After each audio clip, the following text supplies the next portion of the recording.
Beleza? Então, continuando aqui do mesmíssimo lugar, vamos agora falar do primeiro tipo de modelo, que é o que a gente já viu lá na outra aula, né? Que eu fiz a demonstração, que é o supervisionado. É o que todo mundo mais conhece. A gente vai trabalhar, então, com um algoritmo. Todos vão ser isso, tá? Mas vamos começar de um lugar. Um algoritmo, olha aqui, ó, uma função. É uma coisa que transforma um valor x, é o que a gente costuma chamar de y. Ele vai receber informações, recursos, e ele vai ponderar, vai dar mais valor para um recurso ou para outro em função de um peso. Pela bilionésima vez. Y igual a AX mais B. Aqui eu tenho o A0 e o A1 como se fosse o A e o B. O peso que faz a engrenagem ficar mais justinha, melhor para inclinar aquela reta, naquele exemplo que a gente fez. E aí é como se numa tabela, as informações que a gente dá para o modelo, normalmente são tabelas, né? Planilhas. Cada coluna é como se fosse um X. A informação x0 é a primeira coluna, a informação x1 é a segunda, a terceira, a quarta coluna, dando mais pontos, valor, peso para cada uma dessas colunas, ajustando as engrenagens que eu estou chamando aqui de peso. Isso tudo vai ficando muito fácil de enxergar, juro para você. Recurso é uma categoria dos meus dados, a coluna, tá bom? Dessa nossa tabela. E o que eu quero fazer com ela, eu vou chamar isso de um peso. Nesse exemplo aqui, pelo menos, para eu falar que uma coisa é chapéu, eu tenho que ter o x0 igual a 1.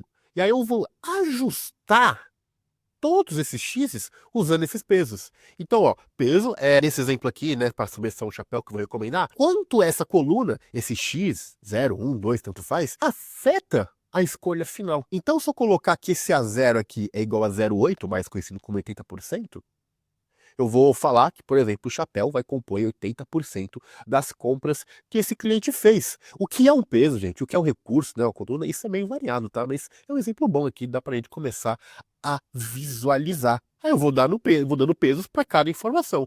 80% é chapéu, o X1 é se é de uma certa marca ou não, e aí eu, para criar um peso, ele fez uma proporção. 2/8 dos itens que essa pessoa comprou eram da marca tal. Isso vai ser respondido como 25%.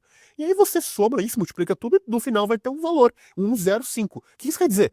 Não sei. Na verdade, eu vou fazer essa conta várias vezes e dependendo do algoritmo, esse valor final, eu vou escolher o maior ou o menor para fazer a tal da previsão. Eu estou tentando generalizar muito, aí fica difícil dar exemplo. Mas pegou que a ideia? É ficar dando informações, pesos para elas e falar que na soma de todas as informações, esse valor vai ser correspondido a tal coisa. E aí a gente entra. Supervisionado. Não, supervisionado por reforço. O que a gente está fazendo até agora é o supervisionado, que, na verdade, é bem mais simples do que parece, gente. No supervisionado, eu tenho uma informação e eu sei o que eu quero. Então eu quero classificar em gato ou cachorro, eu quero classificar em peixe ou não peixe, eu quero falar compra ou não compra, vai ou não vai, ban ou não ban, mas eu sei o que eu quero. Por isso que eu tô supervisionando, eu tô olhando, ó, pedi pra fazer aquilo, hein? Faz lá o negócio. Então, se eu quero saber o valor de uma casa, eu sei o que eu quero. O valor da casa. Então, eu vou treinar o algoritmo em cima de um resultado final. Mas e quando eu não sei o que eu quero? Isso é comum. A gente vai chamar isso de não supervisionado ou reforço. Mas a gente já chega lá. O primeiro aqui, como a gente já tá falando até agora, eu tenho o rótulo inicial e final. Então eu sei que eu quero prever carro novo. Eu sempre quero prever quando é Ferrari, quando é Camaro, quando é, sei lá que carro é esse, quando é o Fusca. E eu vou ter um modelo que vai conhecer isso, ou seja, eu dou o valor sempre. Ele grava esses valores em cima daquela fórmula e novos itens agora vão ser previstos. Então, eu sei o que eu queria fazer? Achar o tal do carro. O modelo supervisionado vai ser dividido em vários tipos. Binário é 0 e 1. É gato ou não é gato? Binário. Tão simples assim. É fraude ou não é fraude? Aquela compra no cartão de crédito, aquele e-mail é spam ou não é spam? É uma única informação que existe ou não existe. Zeros e uns. Ou multiclasse. Também é fácil de entender. Essa binária é 0 e 1, é uma coisa ou outra coisa. O multiclasse são várias coisas. Eu quero saber se é peixe, gato, papagaio, cachorro, periquito, tanto faz. Eu tenho várias classes. Isso, na verdade, é uma categoria diferente, tá bom? Por isso que a gente tem que ter diferentes tipos de modelos para esse tipo de coisa. Mas é um jeito que a gente vai dividir. Ou a regressão. Não sei se ficou muito óbvio.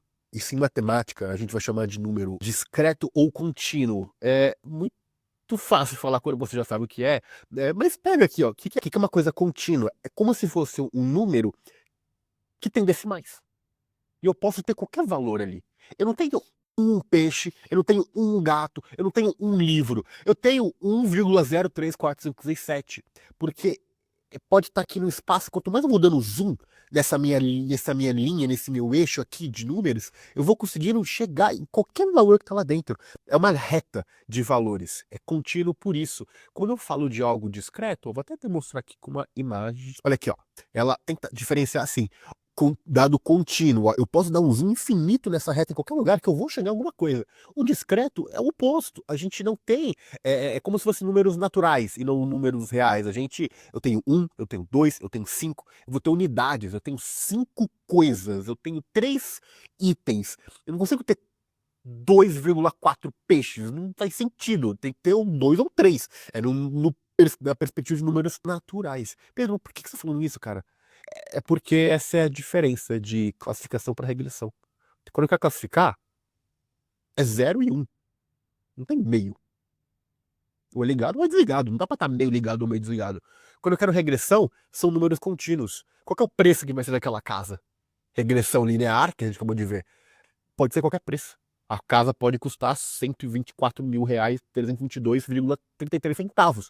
Tanto faz. Eu vou ter qualquer valor ali naquele sistema. Então eu posso pegar números contínuos e não números discretos. Eu nem precisava estar separando assim. Eu acho que talvez esteja só confundindo, mas matematicamente, assim que a gente diz, não é nada demais, tá? Mas pegou que eu tenho diferentes tipos de modelos, e aí a gente usou a regressão linear para resolver um problema de regressão. Claro, um problema de classificação, a gente poderia utilizar árvores de decisão, caminhos, clustering. Então eu vou ter vários sistemas que vão pegar blocos para falar que é uma classe ou não é outra classe. Né? Matematicamente isso é levemente diferente. E beleza. Não temos que saber os algoritmos. Tem um monte de imagem na internet que tenta dar para nós essas diferentes divisões e qual é o melhor algoritmo para uma coisa, qual é o melhor algoritmo para outra. Olha aqui, ó. Ele vai colocar nesse exemplo supervisionado, ele ainda coloca o não supervisionado e o semi-supervisionado. E aí quando eu entro em supervisionado, ó, ele colocou regressão e classificação. Valores contínuos ou categóricos ou discretos. E aí ele fala, eu vou fazer predição de preço de casa ou imageria médica em classificação. E o algoritmo ideal, cara, para fazer cada uma dessas coisas aqui, ele tende ao infinito. A gente vai ter tantos algoritmos, regressão linear, regressão logística, árvore de decisão aleatória, né, K-nearest neighbors, caminho, clusters, naive Bayes, SVMs. Não é para saber isso. Não precisa. Juro por Deus que isso aqui não é nada assustador, mas não tem necessidade. Só entenda que cada uma desses sistemas fazem parte do supervisionado. Eu estou dando uma informação para ele. Eu estou avisando, você vai chegar lá. Você vai falar se é casa, você vai falar se é gato, se é cachorro, se a casa custa tanto. E eu vou, só para melhorar a minha vida, classificar esses caras em tipos diferentes de algoritmo. Aliás, o que está aqui na tela, esses 8 tipos aqui, se você quer aprender, pronto. Com esses 8 aqui, você já sai do outro lado para trabalhar onde você quiser. Francamente, de cabeça aqui agora, realmente são os principais. Mas não tem necessidade alguma da gente ver isso. Pegou que a nossa primeira escolha aqui é onde eu dou uma informação e aviso que o resultado é aquele. Preço de casa, se é gato ou cachorro, e aí eu saio do outro lado. É que por um primeiro momento, às vezes parece que isso é tudo que eu posso fazer. Não, não é não. Porque quando eu vou para o não supervisionado, eu tenho às vezes um conjunto de dados que eu não tenho a menor ideia do que é isso. Eu quero, na verdade, ver numa certa amostra, por exemplo, o valor de velocidade em função do tempo. E aí eu vejo que quanto mais rápido, né, um carro ele tende a fazer uma distância menor. Só que às vezes eu quero tentar entender nisso algo que eu não sei ainda. Por que que um carro que andou mais rápido num certo tempo não teve um sistema meio linear, que seria o óbvio? É porque a marca é diferente, o modelo é diferente, a estrada é diferente? Eu não sei. Sabe? Às vezes eu tenho dados, eu não sei o que está causando, eu sei o problema. Eu quero saber porque o carro percorreu uma distância maior, em função de velocidade. Mas eu tenho outras características, né? De novo, modelo, marca, dia, ano, temperatura, asfalto, o concreto que o cara tá andando. E às vezes o modelo vai tentar achar para mim o que é. Aí ele vai dividir esses dados, ó, em algum lugar. Mas deixa aqui na próxima aula. A gente olha isso com mais calma. Beleza? Até lá.